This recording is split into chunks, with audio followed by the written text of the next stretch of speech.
আসসালামু আলাইকুম। আশা করি সবাই ভালো আছেন।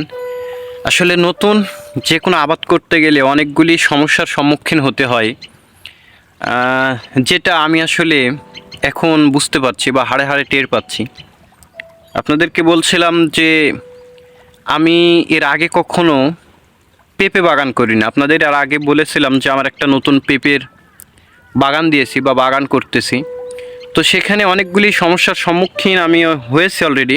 তো আপনাদেরকে সেই সমস্যার সম্মুখীনগুলি জানাবো কি কি হয়েছে। তো আমি সরাসরি আপনাদেরকে দেখাবো, জানাবো না, সরাসরি আপনাদেরকে দেখাবো যে আমি কি কি সমস্যার সম্মুখীন হতে যাচ্ছি বা হচ্ছি। তো আমরা চলে আসলাম আমার পেঁপের বাগানে। এই যে দেখতে পাচ্ছেন, এটা সুন্দর একটা পেঁপের গাছ। এই পেঁপের গাছে আমি যেই সব সমস্যার সম্মুখীন হয়েছে তার মধ্যে উল্লেখযোগ্য একটি সমস্যা এই যে আমি এই গাছটি এই গাছের সঙ্গেই ছিল, গোড়াতেই ছিল বলতে পারি।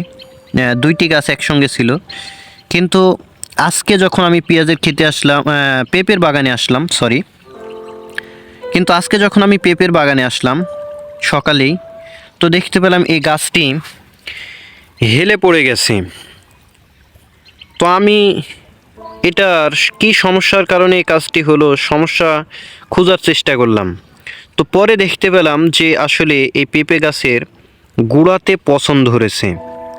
আপনারা হয়তো ক্যামেরাতে অত ভালো বুঝতে পারছেন না, কাছে নিয়ে চলে এসেছি।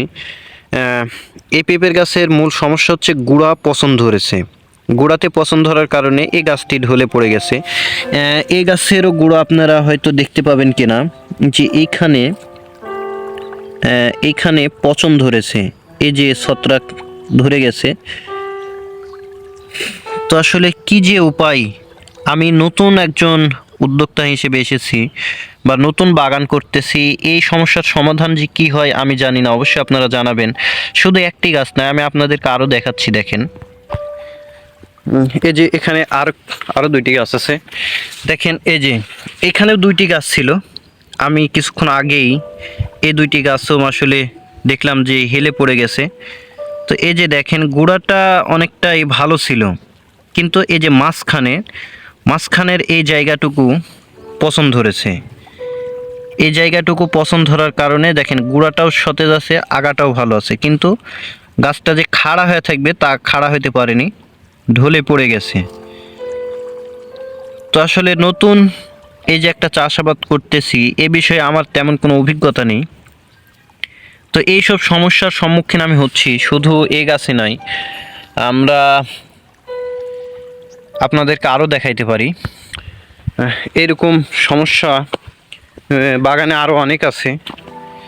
তো অনেকগুলি গাছ অলরেডি নষ্ট হয়ে গেছে। আমি 7-8টা গাছ নতুনভাবে নিয়ে এসে আবারও লাগিয়েছি। তো এই গাছগুলি ভালো আছে। তো এইসব সমস্যার সম্মুখীন আসলে হতে হয় যখন নতুন একজন মানুষ উদ্যোক্তা হিসেবে আসে বা কোনো গাছ করার চেষ্টা করে, আবাদের জন্য আসে। তো এই সমস্যার সম্মুখীন থেকে কিভাবে রক্ষা পাওয়া যায় বা এই সমস্যার সমাধান কি, অবশ্যই আপনারা জানাবেন। আমি আসলে এই সমস্যার সমাধানটা জানি না, অবশ্যই আপনারা জানাবেন।